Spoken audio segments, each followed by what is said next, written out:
Halo semua, kembali lagi ke channel YouTube gua. Dan seperti biasa, gue pengen ngebahas tentang perjalanan trading gue itu kayak gimana. Yang buat belum kenal, perkenalkan nama gue Tony. Gue adalah seorang anak muda yang berusaha menggapai mimpinya dan mendokumentasikan proses demi prosesnya dalam trading ini. Biar nggak berlama lagi, kita langsung masuk ke akun gue di MKL5. Kita langsung masuk ke layarnya. Guys, ini akun gue yang gue sambungin ke MKL5 dan gue tunjukin semua proses demi prosesnya. Kalian bisa cek dari trading history gue, loss and profitnya itu kayak gimana. Dan dari sini juga kalian bisa ngeliat perjalanan kalau gue lagi mengalami drawdown dan berusaha untuk recovery dan sekarang masih belum ke titik tertingginya. Dan dalam video ini juga gue pengen deposit secara live dan ada beberapa hal yang pengen gue bahas tentang kita sebagai seorang yang masih merintis atau kita dari orang yang biasa-biasa aja pengen keluar dari masalah perduitan kayak begini. Pertama kita deposit dulu ya. Di sini gue mau deposit dulu dengan nominal 30.026.820 perak. Oke, udah deposit. Di sini equity gue di angka 3.161. Saya sudah bayar. Gue coba refresh. Di sini depositnya udah sukses. Gue coba refresh di MKL5 gue. Oke. Equity gue sekarang jadi 4.941 dolar. Kenapa gue depositnya bertahap? Di video gue pertama gue menjelaskan kalau gue bakal menunjukkan setiap bulan itu gue deposit minimal di angka 15 juta. Dan kebetulan gue ada rezeki lebih dari apa yang gue kerjain. Dan gue depositkan lah dengan nominal 30 juta. Dan di pertengahan bulan ini pun gue ada rencana buat masukin juga di angka 30 juta lagi. Dan dari sini gue pengen ngebahas suatu hal yang lumayan ngebuat kita harus berpikir tentang hidup ini. Ya sorry nih kalau gue agak so tau tentang hidup ini ya. Sorry gue sambil ngerokok. Ya menurut gue kalau sambil ngerokok lebih enjoy, dan yang nonton ini mungkin sambil ngopi sambil ngerokok juga, biar juga kita berasa lagi saling ngobrol nih di depan muka kayak begini, face to face. Guys, dalam kita berjuang ya, kadang kita mikir kita berjuang karena kita pasti bakal menang atau pasti bakal berhasil. Tapi dalam hidup ini, gue makin ngeliat banyak orang yang tetap jalan, tetap berusaha, walaupun kemungkinan gagalnya itu jauh lebih besar dibanding kemungkinan berhasilnya. Dan gue contoh orang yang melakukan tindakan atau mengambil suatu keputusan dalam hidup, kemungkinan gagalnya lebih tinggi dibanding kemungkinan berhasilnya. Dan gue mempertaruhkan hidup gue dalam kondisi tertentu. Dan sering banget itu gue lakuin. Karena guys, gue berjuang bukan karena gue pasti bakal menang. Gue berjuang karena gue nggak mau kalah sama keadaan. Dari kecil hubungan gue sama uang itu bukan suatu hal yang sederhana gitu. Uang jadi selalu sumber masalah dalam hidup gue dan dalam hidup keluarga gue juga. Karena di saat kita nggak punya uang itu bukan cuma kita nggak bisa makan, cuma tertekan sama keadaan juga. Gue tumbuh di mana uang itu sensitif banget. Dikit-dikit ribut lah, dikit-dikit tegang lah. Dan sebagai anak kecil, gue cuma bisa diem, nangis, meratapi keadaan yang gue nggak tahu gue harus ngapain dalam kondisi kayak begini. Tapi dalam hati gue itu timbul rasa marah. Masa sih gue nggak bisa keluar dari hidup kayak begini? Masa sih gue terus-terusan kayak begini? Kenapa hidup gue nggak bisa lebih ringan dari kondisi kayak begini? Kayak orang lain yang hidupnya penuh dengan berkelimpahan soal uang. Dan gue untuk bisa dapetin ijazah gue aja, itu perlu gue kerja dulu. Dan gue nggak bisa tebus ijazah gue di saat gue lulus. Boro-boro gue bisa kuliah. Gue bisa dapat kerjaan pun bisa dibilang suatu keberuntungan yang luar biasa banget dalam hidup gue.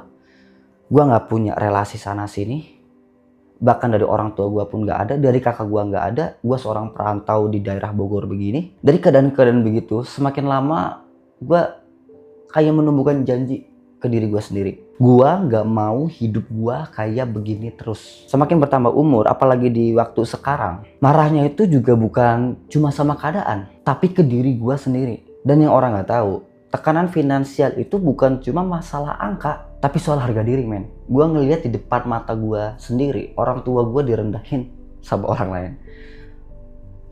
Orang tua gue dulu kerja sebagai penjaga villa, mama gue sebagai pembantu, disuruh sana sini, dimaki sana sini di depan mata gue sendiri.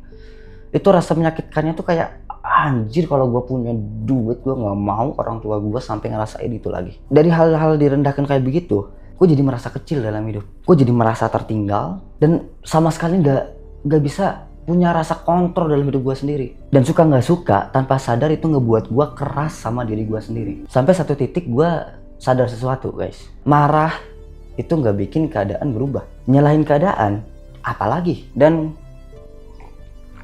gue punya dua pilihan. Pilihan pertama, ya udah, gue nggak ngambil resiko apapun dan gue hidup biasa-biasa aja.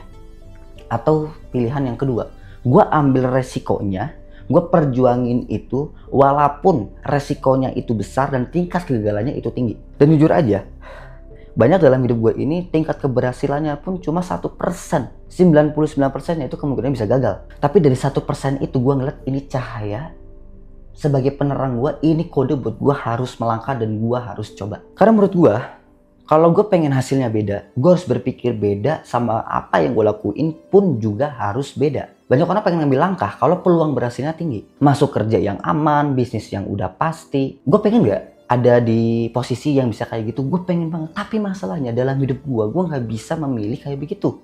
Karena gak ada opsi. Kalau gue nunggu 7% kemungkinan berhasil dan mungkin gue nggak ada di titik sekarang ini yang dimana pelan-pelan gue bisa menikmati hal-hal yang pengen gue nikmati. Contoh, kalau gue pengen nongkrong, gue tinggal nongkrong.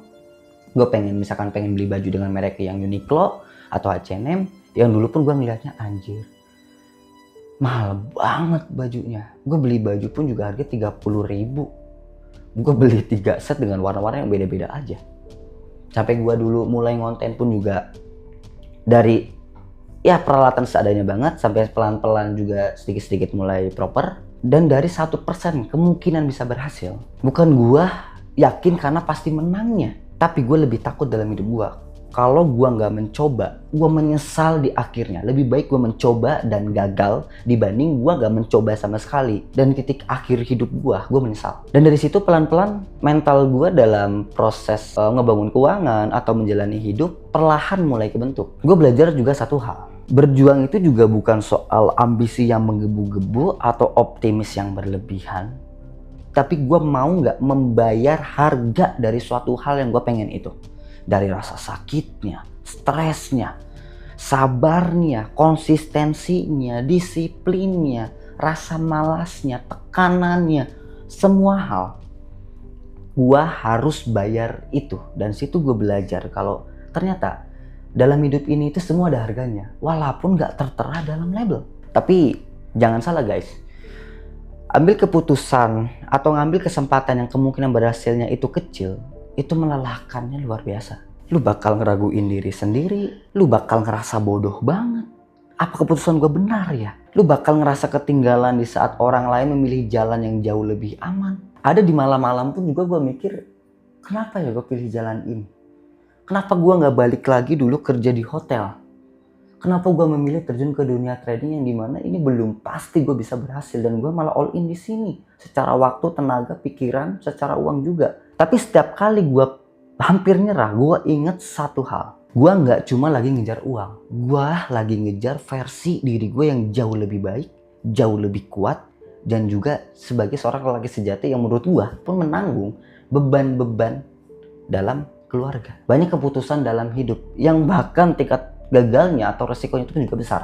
Nikah, bisnis, mulai dari nol. Semua ada resikonya. Tapi menurut gua, harga yang paling mahal itu bukan gagalnya. Harga yang paling mahal itu hidup dengan potensi yang ada tapi kita nggak pernah mencoba. Kalau kemungkinannya berhasil cuma 1% pun, dan itu ada potensi bisa merubah hidup gua, karena 1% itu menurut gua jauh lebih besar daripada 0. Gua nggak pernah memulai sama sekali. Hari ini gua belum sempurna, dan nggak mungkin gua mencapai sempurna dalam hidup. Karena gue seorang manusia biasa, belum sepenuhnya bebas, masih dalam proses yang panjang banget. Gue pun masih umur yang relatif muda, 23 tahun.